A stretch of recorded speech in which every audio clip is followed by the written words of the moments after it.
Cak? Hai murid semua, apa khabar? Assalamualaikum dan salam sejahtera. Bersama saya Cikgu Suryati Nasir di Brainiac.my. Murid, pada hari ini cikgu masih lagi membincangkan video bab 4 iaitu kadar tindak balas. Dan ini merupakan video yang terakhir untuk bab 4 ini, di mana pada hari ini, pada video ini kita akan membincangkan tentang aplikasi kadar tindak balas. Selepas di penghujung video ni cikgu nak murid refleksi diri apa yang sebenarnya murid perlu dapat untuk video ini. Murid perlulah boleh dapat ataupun boleh menjelaskan tentang aplikasi kadar tindak balas dalam kehidupan seharian dan juga dalam industri. Mari kita pergi kepada aplikasi konsep kadar tindak balas dalam kehidupan seharian kita.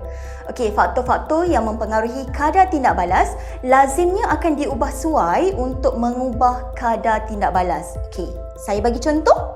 Peti sejuk akan menurunkan suhu makanan supaya kadar tindak balas penguraian makanan oleh mikroorganisma menjadi perlahan. Kenapa kita masukkan makanan yang kita dah beli daripada pasar ke dalam peti sejuk? Peti sejuk kan sejuk kan? Jadi kita nak kurangkan masa penguraian bahan yang kita simpan dalam peti sejuk tu tadi. Contoh yang kedua. Makanan yang dipotong kecil-kecil akan lebih cepat masak. Kenapa? Kerana jumlah luas permukaan dia yang terdedah kepada minyak masak lebih banyak. Jadi lebih banyaklah ataupun lebih cepatlah kadar tindak balas itu boleh berlaku dengan lengkap. Mari kita lihat apa pula contoh aplikasi kadar tindak balas dalam industri.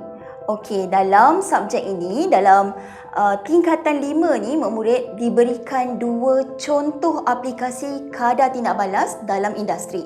Mari kita lihat yang pertama. Yang pertama, murid akan diminta untuk faham tentang satu proses dalam industri di mana hasilnya kita gunakan dalam kebanyakan produk dalam kehidupan seharian kita, iaitu apa? Proses Haber.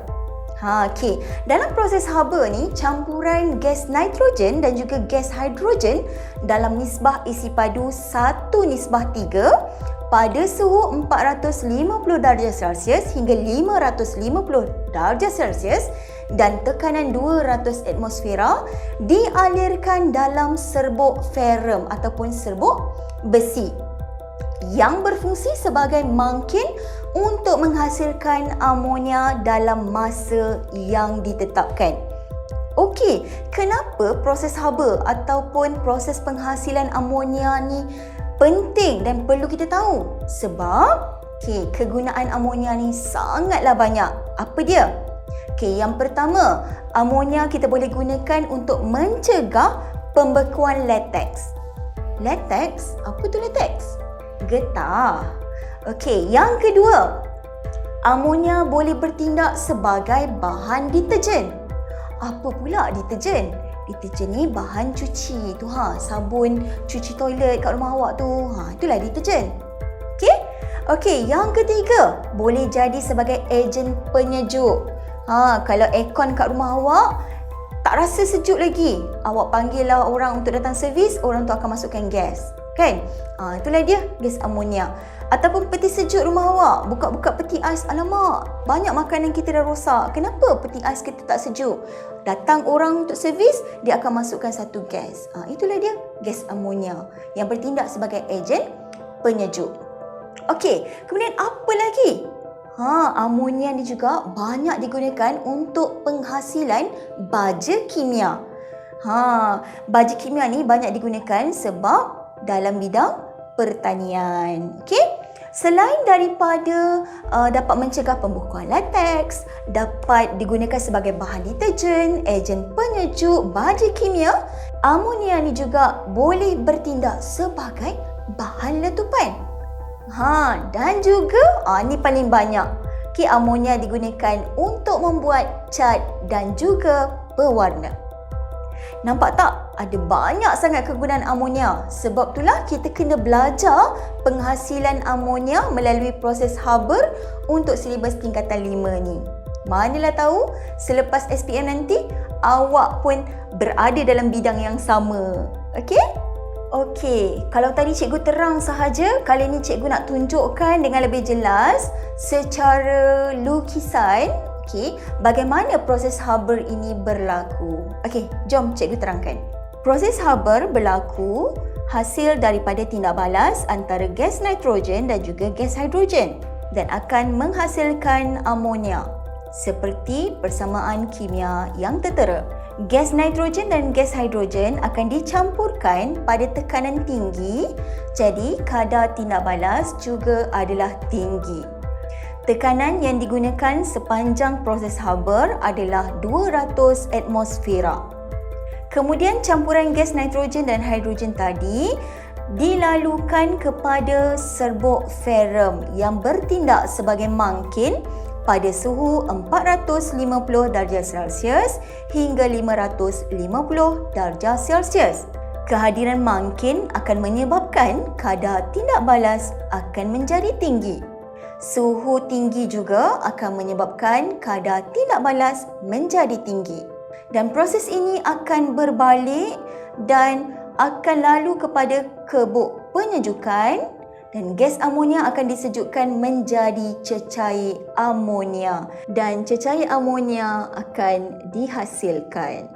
Okey, apa yang berlaku dengan gas nitrogen dan juga gas hidrogen yang tidak bertindak balas? Okey, gas tadi akan naik semula ke atas dan melalui proses yang awal-awal tadi tu. Dia akan lalu balik, dia akan dimampatkan semula pada tekanan berapa? 200 atmosfera dan melalui semula serbuk ferrum dan juga suhu 450 darjah Celsius hingga 550 darjah Celsius. Okey murid, semua ni dalam proses Haber, semua faktor ini perlulah dipenuhi. Iaitu tekanan mesti 200 atmosfera, suhu mesti 450 darjah Celsius hingga 550 darjah Celsius. Mesti melalui mangkin besi. Okey, saya nak tanya, apa yang berlaku sekiranya proses ini berlaku dan tiada mangkin besi yang ada?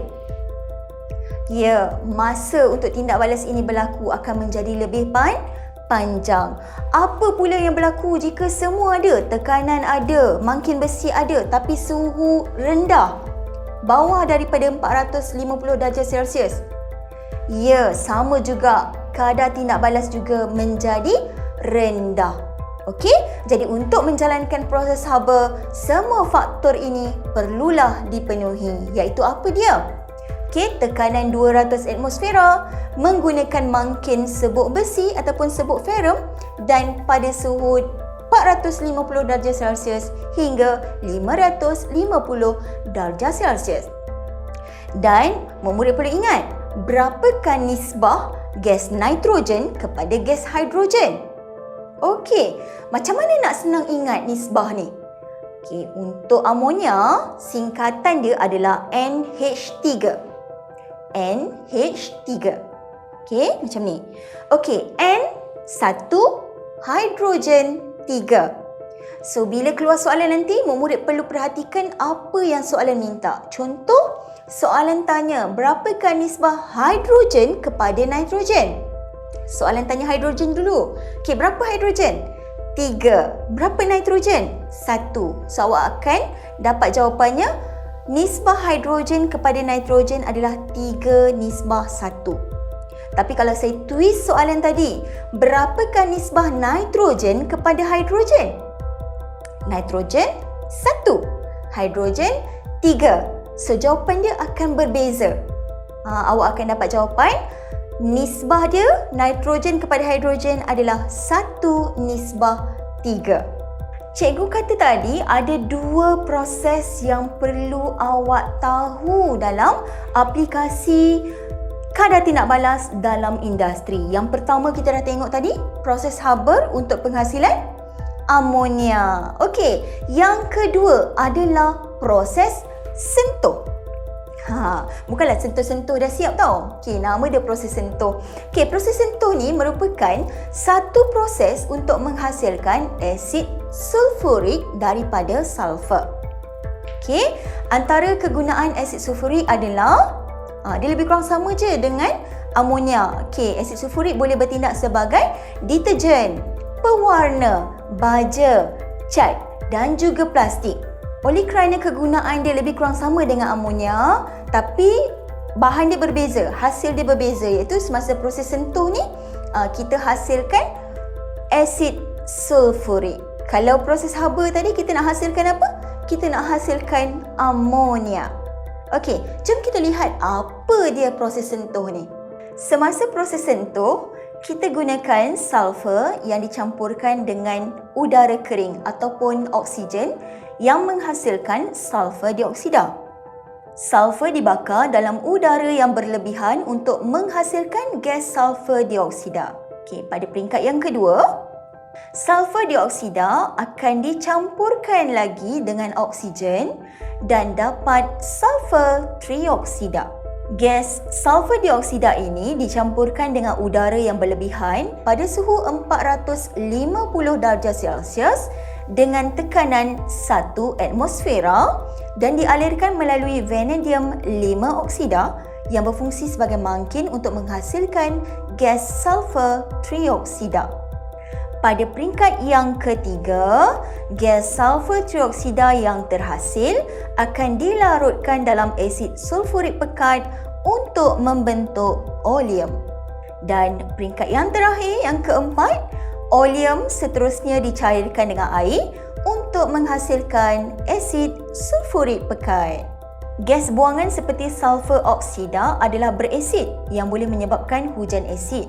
Oleh itu, cerobong asap kilang perlulah dilengkapi dengan bahan seperti natrium karbonat untuk menetralkan gas yang berasid atau gas buangan tersebut boleh dialirkan semula ke dalam kilang untuk digunakan semula dalam proses sentuh. Baiklah murid, dalam sedar tak sedar, dah habis dah isi kandungan untuk video bab ini.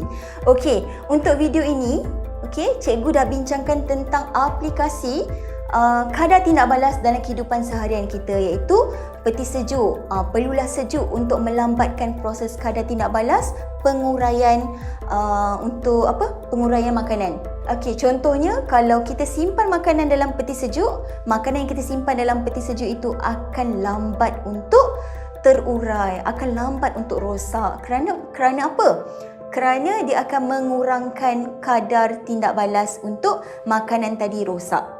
Okey, kemudian kita dah bincangkan dua aplikasi kadar tindak balas dalam industri, iaitu yang pertama proses Haber untuk penghasilan amonia dan yang kedua proses sentuh untuk penghasilan asid sulfurik.